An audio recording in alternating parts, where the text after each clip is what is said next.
ñu ngi wax waxu précédent dangereux mais est-ce que c'était pas plus dangereux de dem élection ak couac yi nga xamante ne autant parti démocratique sénégalais soulevé nañ ko autant candidats yi ñu recalé également soulevé nañ ko et en parlant du parti démocratique sénégalais c'est vrai que am na ñu leen di ŋaññ mais est-ce qu'ils n'ont pas raison aussi de se battre pour rétablir seen candidat même bu fekkee ne que ñoom jàpp nañ ne qu'ils n'ont rien fait d'illégal. waaw bon xam nga loolu nee na moom à mon avis dafay doon problème de perspective rek problème de gis-gis lay doon rek. xam nga le parti démocratique sénégalais développé na instinct de survie politique am pour ne pas mourir. Évidemment je crois que aussi bu doon xëy na man sama parti wala keneen ñu def ko comme on dit c'est de bonne guerre. La question fondamentale qu'il faut se poser mooy injustice yi ñu traversé yëpp processus bi di continuer ñu ñëw ci benn injustice bu dul Karim Wade rek tax ñu arrêté ko xam nga man ce que je ne comprends pas dans ce pays merci Ndeye Fatou de l'avoir dit le Sénégal est orphelin on ne défend jamais les bonnes causes madame honorable députée xam nga injustice bi njëkk am Sénégal mooy xale yi nga xam ne dañoo war a voter le président Macky Sall fexe ba voté wuñ j'entre dans mes classes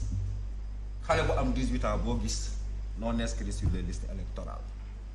mais loolu moo gën a garaaw nga arrêté benn Karim Wade et pourtant du benn acteur politique bu ko xeex ba war c'est tout juste des communiqués c'est tout juste des trucs sur des plateaux et puis c'est fini Clédor toog na fii ñu wax mu ne maa ngi attirer seen attention Macky Sall war na tijji révision liste électorale yi tijjiwu ko parce que ñaari façon révision la bokk la révision exceptionnelle bi ordinaire bi il a refusé xañ au moins 1 million de jeunes ses droits ñëpp ne pat tey ñu ko bëgg a xañ Karim Wade ñu jóg le PDS ça fait combien d'années demul élection le Sénégal fonctionne. Oui, mais sauf que là c'est différent on parle de corruption. Non, par rapport à conseil constitutionnel. Corruption, est-ce que c'est pas des faits qui sont graves quand même? Pour man rien n'est plus grave d'empêcher un jeune des millions de jeunes d'exercer leurs droits citoyens loolu kenn mënu ko défendre y a pas plus grave que ça Abdoulaye Wade moo doon wax je préfère la jeunesse de mon pays aux milliards de l'étranger et je me demande s'il ne prépare pas son fils à tous les jeunes du monde moi c'est la question que je me pose ma loolu mooy sama question beneen bi mooy université bi man fa laa jàngee yow fa nga jàngee ñun ñëpp fa la jàngee ñu ngi ko tëj kan nga gis mu génn ci mbedd bi manifester du patriote du démocrate du libéral yëgaluñ ko sax seen yaram des milliers d'étudiants ont eu le bac jàng ñu jàngal leen ñu am bac ñu ngi toog ci seen kër yi parce que amuñ ku leen wax ces politiciens man ni ma leen gisee ils ne fonctionnent que leur intérêt l'Assemblée nationale tout ce qu'elle sait faire mais c'est trahir son propre peuple article bi nga lire léegi en 62 l'Assemblée nationale venait de faire de Senghor un dieu loolu ñi ngay lire ñi koy dégg suñ ko déggoon sax dañu waroon ñëw dugg ci télé bi pour problème ak Mamadou Dia on vient de faire un homme un dieu et loolu moom moo perpétué wu Ablaye Wade ñëw nekk ce même dieu Macky Sall ñëw nekk ce même dieu chef de l'exécutif tu nommes au poste civil tu nommes au poste ministère ku la neex nangam on est dans quel pays on recale un homme on dit qu'il n'y a pas d'élection on empêche à des milliers et des milliers de jeunes de s'inscrire tout le monde parle xam nga man li ma gëm mooy moi je l'ai toujours dit le président de la République Macky Sall son excellence c'est la peur qui le tenaille la peur de perdre et la peur d'être découvert d'être mis à nu et Souleymane Ndéné Ndiaye dafa mos a taxaw mu ne si nous perdons le pouvoir nous irons tous en prison Serigne Mbacké Ndiaye xam na li muy wax il était au cœur du pouvoir bi ñu ñëwee quand ils ont perdu le pouvoir tous ne sont pas partis en prison mais quelqu'un est parti en prison il s'appelle Karim Wade. Moustapha Diakhaté taxaw assemblée nationale Cissé Lo ne li ma xam ci réew mi su ma ko waxee dinañ jël ay yat mais ñun ñëpp xam nañ ne Sénégal bi ñu ko yoree ba tey. Mon frère Lamine a parlé de transparence dans la démocratie mais Lamine je suis désolé la transparence c'est ce qui manque le plus dans ce pays dans la démocratie. Ablaye Wade li Ousmane Ngom di wax il a toujours parlé en démocrate il a toujours agi en dictateur exemple bi ñu fiy joxe mooy toog nañ fii wane ne tant que le PDS était au pouvoir autoroute bii mu tabax les conditions yi ko Ablaye Wade tabaxee les conditions d'attribution kenn xamu ko il fallait que Abdoulaye Wade dem pour que ñu mën a ñëw xam ni Ablaye Wade ci conditions yi la ko def où est la transparence dans ce pays donc man je pense que Macky Sall ñaari problème la am tey. ñett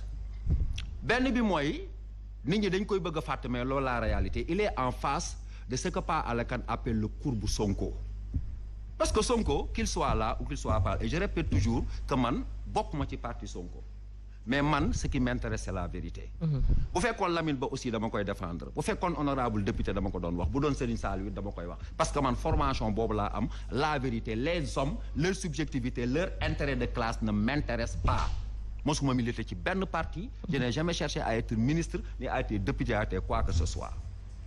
tey jii nii élection yi bi ñu demee xoolal ci commencement ba supprimer benn parti jàpp benn nit tëj day ay nit nangam ñëpp toog di seetaan ñu dem ba ci biir gis nga le jour où je ne sais pas comment il s'appelle celui qui avait démissionné pour soutenir Diomaye c'est Dièye comment il s'appelle Cheikh Tidiane Dièye gis nga man déclaration boobu bi ma ko déggee laa ne Sénégal du am élection parce que en face de ces gens-là le PDS l'APR réunis ne peserait pas une plume sur la balance marée humaine la doon et Macky Sall il le savait mieux que quiconque léegi il faut des subterfuges on nous amène un Karim Wade on va à l'Assemblée nationale on crée une crise jigéen boo xam ne nii biirul nga ne biir na bés bu jot nga ne il faut mu wasin ban crise moo fi am Assemblée nationale teg na ne day def enquête am yow convoqué goo sax ay juge xamoo lu ñuy wax ñu ne crise soupçon rek ñu arrêté ay élection dëkk bi magistrat rey nañ ko fi ñu def élection su Diouf dëkk bi conseil constitutionnel démissionné na fi ñu def élection c'est quoi un Karim Wade qu'on n'a jamais vu un candidat virtuel mu toog ñu taxaw rek am na problème ki ko war a éliminer ko éliminer ay moromam Bougane a été éliminé les autres ont été éliminés et ñu éliminer leen dans une illégalité une opacité sans précédent dans ce pays fichier électoral bi kenn xamul lu ci nekk ñu seetaan ko seen machine bi kenn xamul lu ci nekk ñu seetaan ko loolu lépp am ñu toog ci un beau jour on vient nous dire que oui au nom de la justice oui au nom de la démocratie fii du parti démocratique sénégalais wala parti APR ñoo ñuy jox démocratique parce que il symbolise l'opacité totale dans ce pays depuis que le monde est monde beneen bi mooy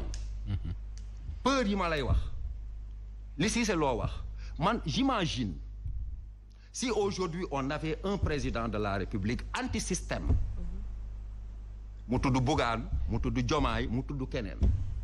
les dossiers de la République là avec ses émaux les morts kenn mosu cee wax dara les manipulations les malversations les mensonges tous ces émaux là qui circulent dans les couloirs du palais et de l'Assemblée nationale ñu génn leen xëy suba teel teg ko ci mbedd mi li si boo wax dinañ jël ay jaasi Macky Sall il a peur de deux choses de perdre ces richesses de pétrole là yi nekk fi tey nga xam ne contrat yi nekk ci biir kenn xamul nu mu ko gérer moom dong moo ko xam ak ay techniciens am ba pare il sait que bu fi jóge woon tey nit ñi dinañ teg seen bët loo xam ne nii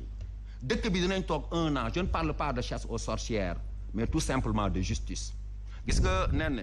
mais si c'était le cas est-ce que c'était pas plus simple mu wax ne que day dem élection pour une troisième candidature professeur non loolu munu ko parce que ce n'est pas en poussant qu'on dépasse le mur il l'a voulu il a trouvé devant lui une force et d'ailleurs wax naa ko fii ci Ndoumbelane ma terminé. oui terminé ne damaa toog ñaari weer ñëwuma Ndoumbelane damay bàyyi ma wax ñaari weer. non damay wax ñaari weer bàyyi ma wax ñaari weer laay wax. ñaari weer musiba am di. waaw damay wax ñaari weer bon je termine et je dis que. ñoom Lamine Ba ak Maître ñu ngi xaar. xam nga foofu Macky Sall ne wax naa ko fii benn jour. ba muy renoncer. Macky Sall daf ne renoncé na mais tout en disant qu'il a droit. oui il l'a toujours soutenu. Et pourtant vidéo baa ngi nii moom moo taxaw wax lu leer naññ ci loolu amu ci droit sama ngor mayu ma ko sama xaalis jaralu ma ko pouvoir c'est-à-dire que Macky Sall c'est un homme extrêmement dangereux xam nga lu tax Macky Sall est un homme dangereux parce que Macky Sall du respecter ay paroles am. damay def 5 ans def 7 ans sama gouvernement 25 ministres lay doon il a 1 million de ministres du ma fal sama frère dem fal frère la c'est désolant que l'on puisse avoir à la tête d'un État koo xam ne nii waxam respecté wu ci ñaari salaamu aleykum gis nga Olof Njaay day wax mu ne soo buggee foo joxoñ jant soo del joxoñ pépp. alors sëñ Saliou ñu ngi wax coup d'état constitutionnel ou institutionnel di ko méngale